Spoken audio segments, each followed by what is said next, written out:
Jonah 1. The word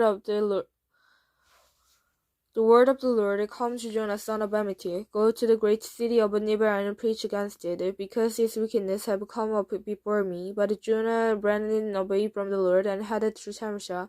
He went down to Joppa, where he found a ship bound for the port. After paying their fare, he went aboard and sailed for Tarshish to flee from the Lord.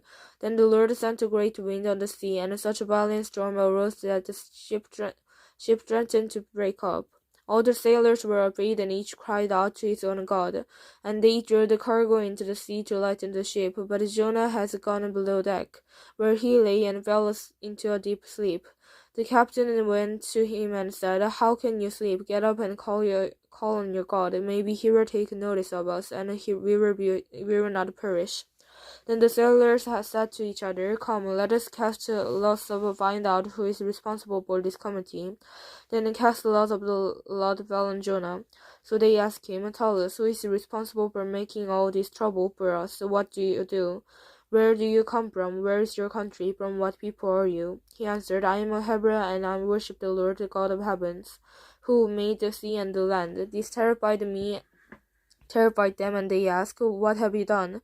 They knew they were running away from the Lord, because he had already told them so.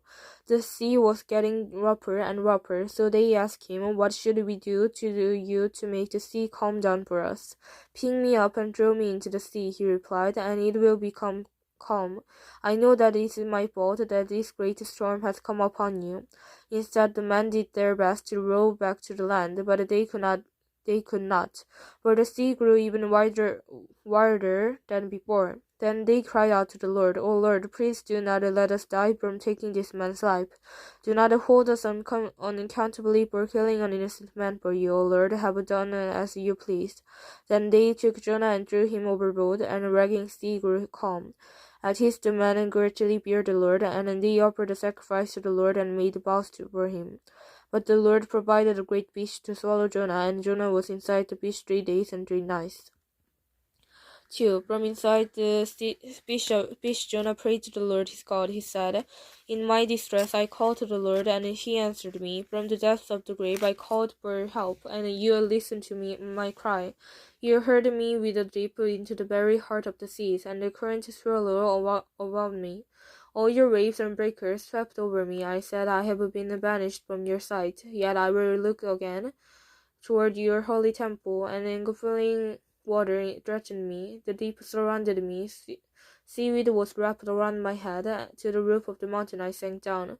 The earth beneath buried me in forever, but you brought my life from the pit, O Lord my God. When my life was ebbing away, I remembered you, O Lord, and my prayer arose to your holy temple. Those who cling to worthless idols forfeit the grace that could be there. But I, with a song of thanksgiving, will sacrifice to you. What I have vowed I will make God. Salvation comes from the Lord, and the Lord commanded the fish, and it vomited Jonah onto dry land. 3. Then the word of the Lord came to Jonah a second time. Go to the great city of Nineveh and proclaim to its message I gave you.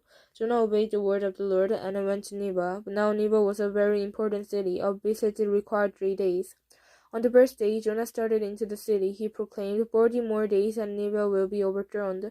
The Ninevians believed God. They declared as fast as all of them, from the greatest of the least, put on sackcloth. When the news reached the king of Nineveh, he rose from his throne, took up his royal robes, covered him with sackcloth, and sat down in the dust. Then he issued a proclamation in Nineveh. By the decree of the king and his nobles, do not let any man or beast, herd or flock, taste anything, or do not let them eat or drink, but let man and beast be covered with sackcloth. Let everyone call urgently on God. Let them give up their evil ways and their violence. Who knows, God may yet relent and with compassion turn from his fierce anger, so that we will not perish.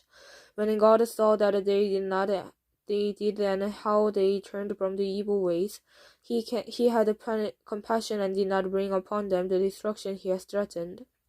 4. But Jonah was greatly displeased and became angry. He prayed to the Lord, O Lord, is this not what I said when I was still at home? This is what I was so quick to bleed to cherish. I knew that you were a gracious and compassionate God, slow to anger and abounding in love, a God who relents from sending calamity. Now, O Lord, take away my life, for it is better for me to die than to live. But the Lord replied, Have you any right to be angry? Jonah went out and sat down at the palace east of the city. There he made himself a shelter, sat in the shade, and waited to see what would happen to the city. Then the Lord God provided a vine and made it grow up over Jonah and give shade for his head to ease his discomfort, and Jonah was very happy about the vine. But at the dawn the next day, God provided a worm, which chewed the vine so that it withered. When the sun rose, God provided a scorching east wind, and the sun blazed on Jonah's head so that he grew faint. He wanted to die and said, It would be better for me to die than to live. But God said to Jonah, Do you have a right to be angry about the vine? I do, he said. I am angry enough to die.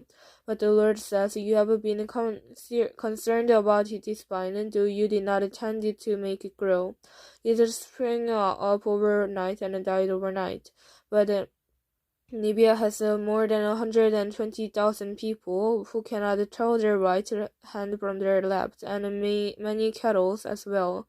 Should I not be concerned about that great city?